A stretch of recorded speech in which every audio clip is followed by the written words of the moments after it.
नमस्कार, स्वागत है आपका हमारे इस YouTube चैनल पर। अभी लेटेस्ट में हमने बात करी थी संघपाल नामक काल सर्प दोष की, जो कि चतुर्थ भाव से लेकर के दसम भाव के मध्य राहु और केतु की उपस्थिति में बनता है। आज हम बात करेंगे पद्म नामक काल सर्प दोष की, जो कि पंचम से एकादश भाव के मध्य, जब राहु पंचम भाव में और केतु एकादश भाव में हो और इनके मध्य में सभी ग्रह आ जाएं, तो फिर यह पद्म नामक काल सर्प दोष का निर्माण होता है। अब इस दोष के अंतर्गत जब हमारी कुंडली में यह दोष होता है तो हमें क्या प्रभाव मिलता है, जीवन में हमें क्या हानि होती है और क्या लाभ होता है। अगर हमारे पास कुंडली नहीं है और हम जानना चाहें तो किस तरह से जानें कि हमारी कुंडली में कौन सा काल सर्प दोष है, तो इसका सिर्फ एक मात्र साधन है लक्षण। जिस तरह से डॉक्टर आपके शरीर में उत्पन्न होने वाले लक्षणों से रोग का पता करते हैं, उसी तरह से आपके जीवन में क्या लक्षण है, क्या प्रभाव है, उन प्रभावों के ऊपर विचार करके हम यह जान सकते हैं कि हमारा कौन सा ग्रह हमें अशुभ फल दे रहा है या फिर कौन सा योग, कौन सा दोष हमारी कुंडली में बन रहा है। हमने बात करी थी संघपाल नामक काल सर्प दोष की, उससे क्या लाभ होती है, क्या हानि होती है और किन उपायों को करके हम जीवन में इस दोष से शीघ्रातिशीघ्र मुक्ति पा सकते हैं। आज हम बात करने वाले हैं पद्म नामक काल सर्प दोष की, जो कि पंचम से एकादश भाव के मध्य बनता है। और इस दोष के क्या लक्षण होते हैं, हम ये भी आज आपको बताएंगे। क्या उपचार किया जाए इसका, ताकि इससे हम मुक्ति पा सकें, यह भी हम आपको बताएंगे इसी वीडियो के माध्यम से। तो अंत तक इस वीडियो को देखें, छोड़कर मत जाइए। बहुत ही महत्वपूर्ण जानकारी हो सकती है आपके जीवन की। राहु और केतु जब पंचम से एकादश भाव के बीच बैठते हैं और राहु और केतु के मध्य में जब नवग्रह आ जाते हैं, तो इसको पद्म नामक काल सर्प दोष कहते हैं। काल सर्प दोष इतना प्रभावी होता है कि आपके संपूर्ण जीवन को प्रभावित करने की क्षमता रखता है।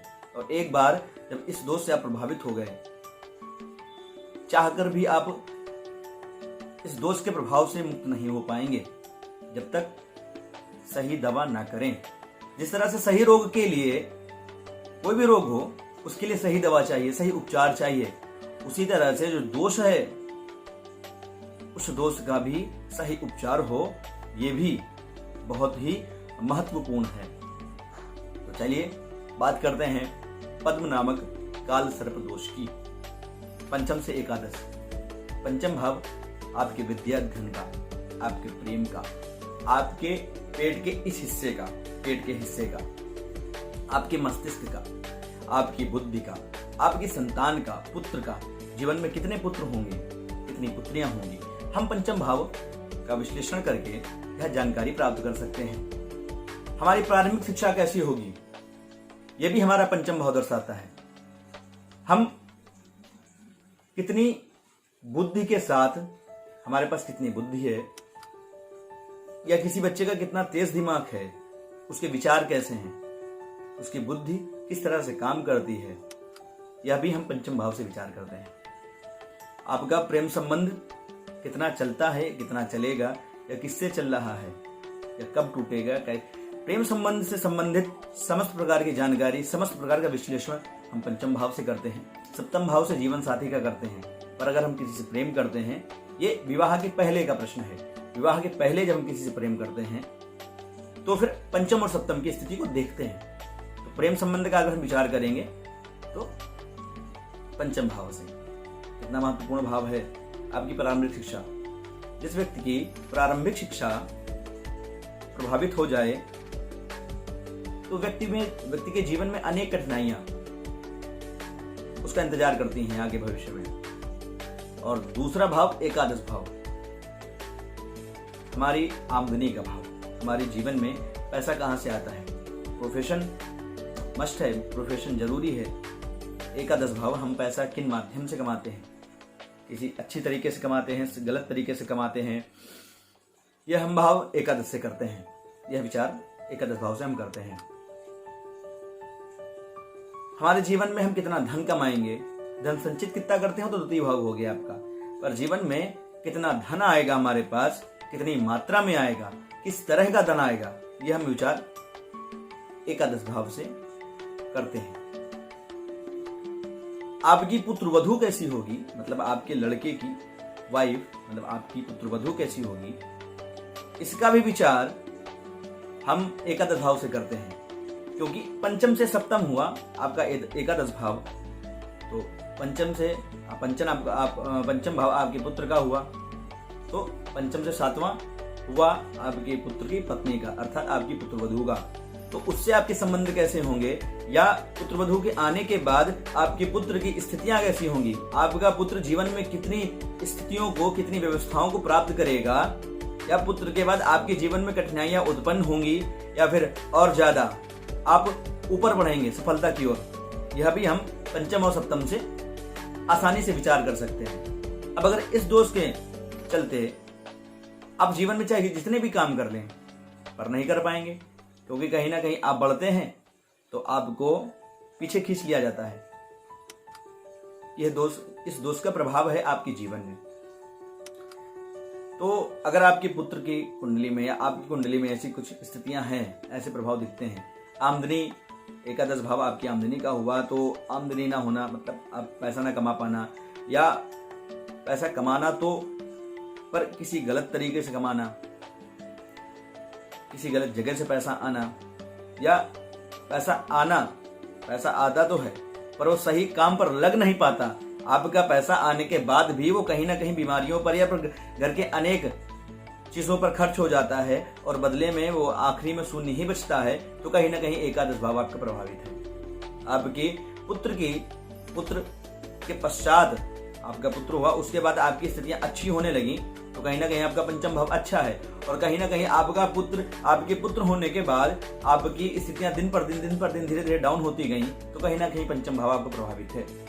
ये कुंडली में देखना पड़ेगा कि पंचम भाव और एकादश भाव के मध्य में क्या है, क्या दोष बन रहे हैं, या कौन से ग्रह वहां पर उपस्थित हैं, किन राजयोगों का निर्माण हो रहा है आपकी कुंडली में, किन दुर्योगों का निर्माण हो रहा है आपकी कुंडली में, लग्नेश की क्या अवस्था है, भाग्येश की क्या अवस्था है, भाग्य आपका कितना साथ दे रहा है, ऐसे कौन सी ग्रहों की स्थितियां हैं जिन ग्रह स्थितियों की वजह से आप प्रयास करके भी जीवन में सफल नहीं हो पा रहे हैं, आप 100% अपना दे रहे हैं, फिर भी आपको आपकी कार्य का संपूर्ण फल प्राप्त नहीं हो रहा है। तो कहीं ना कहीं यह हम संपूर्ण विचार कैसे करेंगे, कुंडली का विश्लेषण करके ही किया जा सकता है कि आपकी कुंडली में क्या ग्रह स्थितियां हैं, जीवन में किन स्थितियों तक आप पहुंच पाएंगे, भाई आप जीवन के किस कालखंड में क्या क्या प्राप्त करेंगे, ये हम आपकी ग्रह स्थितियों को देख करके आसानी से बताया जा सकता है। तो इसका जो उपाय है वो बहुत ही सरल है, बहुत कठिन उपाय नहीं है इसका। अगर हम करने पर आ जाएं तो मात्र ही 31 से 41 दिन में, अगर हम स्वयं उपाय करेंगे इसका 31 से 41 दिन में, हम इस दोष के प्रभाव से मुक्त हो जाएंगे। और अगर और ज्यादा प्रभाव है आपके जीवन में तो फिर कहीं ना कहीं अनुष्ठान करवाइए इस चीज का, इस दोष से मुक्ति होने का अनुष्ठान करवाइए। भगवान विष्णु की शरण में जाइए, ओम नमो भगवते वासुदेवाय, इस मंत्र का जप करिए। राहु और केतु के बीज मंत्र, वैदिक मंत्र, तांत्रिक मंत्र, ये मंत्रों का जाप करवाइए। राहु और केतु से संबंधित दान करिए 11 बार। अब बहुत लोग कहते हैं मैंने एक बार दान कर दिया मुझे लाभ नहीं हुआ, एक बार से कुछ नहीं होता। आपको कम से कम, जैसे आपने शनिवार से राहु का दान या कोई भी दान करें, सबसे पहले संकल्प लेकर के करें कि आप उस दान से क्या प्राप्त करना चाहते हैं। यह संकल्प में बोला जाता है। किसी योग पंडित से करवाइए, योग ब्राह्मण से, वो संकल्प बोल देगा दान का, और उस दान का फिर आपको संपूर्ण प्रभाव मिलेगा, दिखेगा आपके जीवन में। तो कम से कम 11 शनिवार 21 शनिवार, जितनी भी आपकी स्थितियां हैं भाई, बहुत जरूरी नहीं है कि एक दिन में 1 कुंटल या बहुत सारा हम 1 ट्रक दान करते हैं सामान, 1 ट्रक सामान हम दान करते हैं, बहुत वो जरूरी नहीं है। जरूरी ये है कि हम 11 शनिवार 11 बुधवार हम आधा किलो, 1 किलो, 1.25 किलो ऐसी इन मात्राओं में हम थोड़ा थोड़ा दान करें, ताकि आपकी जब दान करते हैं तो आपकी जो नकारात्मकता है कहीं ना कहीं उस दान के साथ आपके पास से जुड़ जाती है। तो इससे ही धीरे धीरे लाभ प्राप्त होना आरंभ होता है आपका। तो भगवान विष्णु की शरण में जाइए। ओम नमो भगवते वासुदेवाय, इस मंत्र का जप करिए। बहुत लोग इसके आगे नमः भी लगा देते हैं, पर इस नमः नहीं लगाना है। जैसा वेदों में शास्त्रों में लिखा हुआ है वैसे ही अक्षरशः वैसे ही उस मंत्र का जप करना है। अपनी तरफ से कोई भी बदलाव मत करें, अन्यथा आपको इसका श्रेष्ठ लाभ नहीं मिलेगा। तो ओम नमो भगवते वासुदेवाय इस मंत्र का जप कर सकते हैं आप भगवान शिव की भी आराधना कर सकते हैं। ओम रांग राहवे नमः।